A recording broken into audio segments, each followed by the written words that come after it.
partie de la quotidienne du cinéma. Leïla Kadour Boudadi est toujours là. Merci Leïla. Léna Friedrich nous a rejoint également.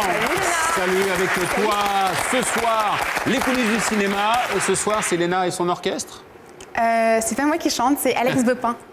Compositeur. Compositeur de musique de film. Et notamment ceux de Christophe Honoré. Yannick Dahan nous a rejoint. Salut. T'aimes bien la musique? Yannick. Ah ouais. Film de genre bien ou pas? Genre moyen, genre très moyen. Genre limite pourri. Et genre... Mais pas totalement. Voilà. Genre time out. Voilà. Genre in time en anglais, time out en français parce qu'on traduit trop bien en français. Avec Justin Timberlake. Voilà. Quoi cet accent? C'est le nouveau film. C'est une Non, c'était bien, c'est pas mal, c'est pas mal. Nouveau film d'Andrew Niccol quand même, je précise. Hein, réalisateur Gattaca. de Lord of War, Ah ouais, Gattaca, Gattaca, Simone et voilà. Alors, c'est le genre. Alors, le genre, c'est de Le genre l'anticipation. tic-tac, C'est de- tic-tac, tic-tac, Voilà, c'est de tic-tac, l'action tic-tac. d'anticipation avec Time Out, donc qui est le nouveau Andrew Niccol. Alors, c'était forcément un film qu'on attendait beaucoup, Ah bah oui. parce qu'Andrew Niccol, c'est un réalisateur de peu de films. Gattaca. C'est lui qui a fait Bienvenue à Gattaca, qui a Lord fait of War. Simon ou Simone, je sais pas comment il se prononce, qui a fait le fameux Lord of War avec Nicolas Cage, bien. qui était un super film Ah ouais. qui s'est malheureusement ramassé complètement au box-office à l'époque où il était sorti, et il a eu beaucoup de mal à se relever de ce bide-là, parce que ça avait été un film financé en indépendance, c'était pas un film de studio. Et la particularité de Niccol est toujours d'utiliser, à part dans Lord of War, l'anticipation pour évidemment traduire des choses très contemporaines. Donc, avec Time Out, c'était extrêmement prometteur, il y avait effectivement une major derrière, donc du coup on se retrouve dans un film qui est une Pognon. commande, Ouais. qui a un peu plus de pognon, mais où on se disait, bon, mais il va quand même investir le film de commande pour y apporter son petit truc à lui. Et voilà. Alors l'histoire, elle est toute bête, elle est pas, comme souvent chez Andrew Niccol, d'un super concept. Après, on regarde les images. Et le concept, c'est tout bête, c'est dans un avenir proche. Le temps, c'est de l'argent littéralement, c'est-à-dire qu'il n'y a plus d'argent, mais le temps est la monnaie. C'est-à-dire ok. que tu On échange des minutes et des alors, secondes et des pour heures. bien expliquer vite fait le truc, Oui. c'est un monde où les gens sont génétiquement modifiés, c'est-à-dire qu'à arriver à l'âge de 25 ans, ils ne vieillissent plus. Mais en échange, ils doivent, à partir de 25 ans, gagner littéralement de l'argent pour continuer à exister. D'accord. Sans quoi ils peuvent mourir. Jour au lendemain, et donc quasiment. ils ont un décompte sur la main à partir de l'âge de 25 ans, et ce décompte-là, il faut l'alimenter.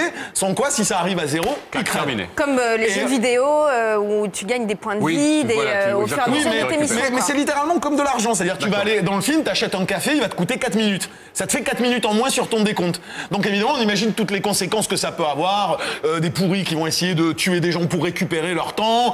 Les riches qui sont immortels parce que forcément, ils ont des millions d'années c'est sur... intéressant comme idée, en tout cas. Donc C'est c'est bien. un concept super intéressant qui malheureusement ne suit pas. Donc on regarde les Ah, images. bonne on en parle. annonce.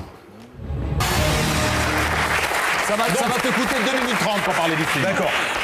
Voilà, ce pitch qui est super intéressant, donc ce concept-là que les gens se rappelleront forcément, l'âge de cristal, vous vous rappelez Logan's Run, il y a plus de 30 ans, comme ça, qui était la même histoire, une société futuriste avec les gens ne vieillissaient plus et deux jeunes qui se révélaient, et voilà. Donc dans celui-là, c'est un peu la même logique où Justin Timberlake, voilà, parce que sa mère, qui est en fait grosso modo visuellement le même âge que lui, puisque personne vieillit après 25 ans, meurt, il va décider de se confronter au système et de cette injustice qu'il y a dans la plupart des films d'anticipation d'ailleurs, parce que depuis Metropolis, l'anticipation elle passe toujours par le monde des riches, le monde des pauvres, un clivage énorme entre les deux. Bon, que ça soit un concept qui avait déjà été fait dans un film avant, que ce soit un film de commande où il avait la nécessité d'être un blockbuster, donc entre guillemets, d'avoir une romance, des scènes d'action, pourquoi pas, à partir du moment où Niccol avait la possibilité de travailler comme il l'avait fait dans Gattaca, d'apporter une réelle réflexion sur ça, parce que la jeunesse éternelle, la société contaminée par l'argent, les clivages, tout ça, bon, on a déjà vu ça 20 fois. Le problème, c'est qu'il enfile des perles, quoi. C'est-à-dire que ça va jamais plus loin que ce qu'on imagine tous comme étant la thématique liée au concept. Et le souci, c'est que ça marche plutôt pas mal pendant une demi-heure, même si en production design, faut être honnête, c'est pas la fête. D'ailleurs, c'est pas super inspiré en termes de mise en scène. T'as des scènes où t'as l'impression qu'il y a 3 pauvres figurants dans la rue, c'est tout pite. Et à la moitié du film, tout d'un coup, c'est comme s'il avait son concept, voilà, c'est grosso modo le temps c'est de l'argent, je vous l'ai dit, boum, et ça évolue plus. Et donc on part dans le film d'action et la romance, avec les deux personnages principaux qui s'enfuient. Et on s'en fout. Et voilà, et donc comme c'est pas un réalisateur d'action, les scènes d'action elles sont pas intéressantes, la romance on n'y croit pas une seconde.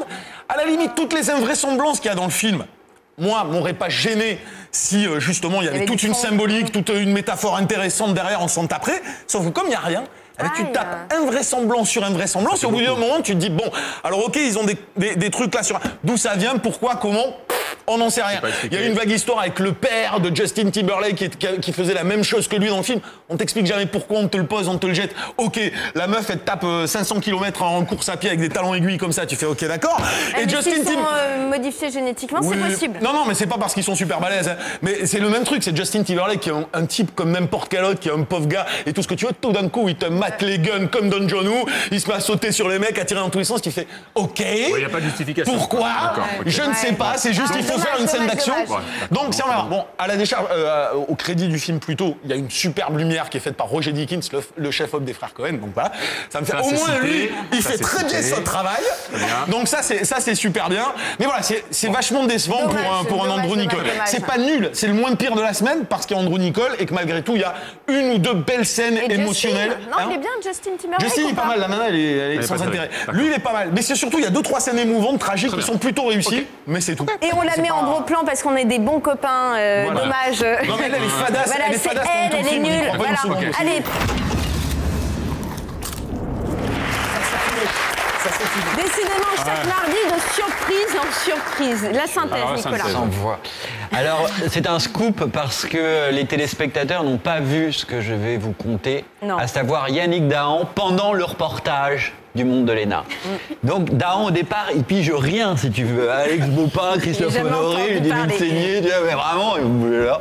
Et d'un seul coup, il voit Louis Garrel. Et là, il tilt, d'un seul coup, et là, je le note. Hein. Ouais. Il fait d'accord, c'est la bande à Louis Garrel, et tout ça, c'est Paris, c'est Bobo et compagnie. Et il se rendort. Et c'était génial, parce qu'il y a eu un moment comme ça d'extra lucidité, si tu veux. De vérité.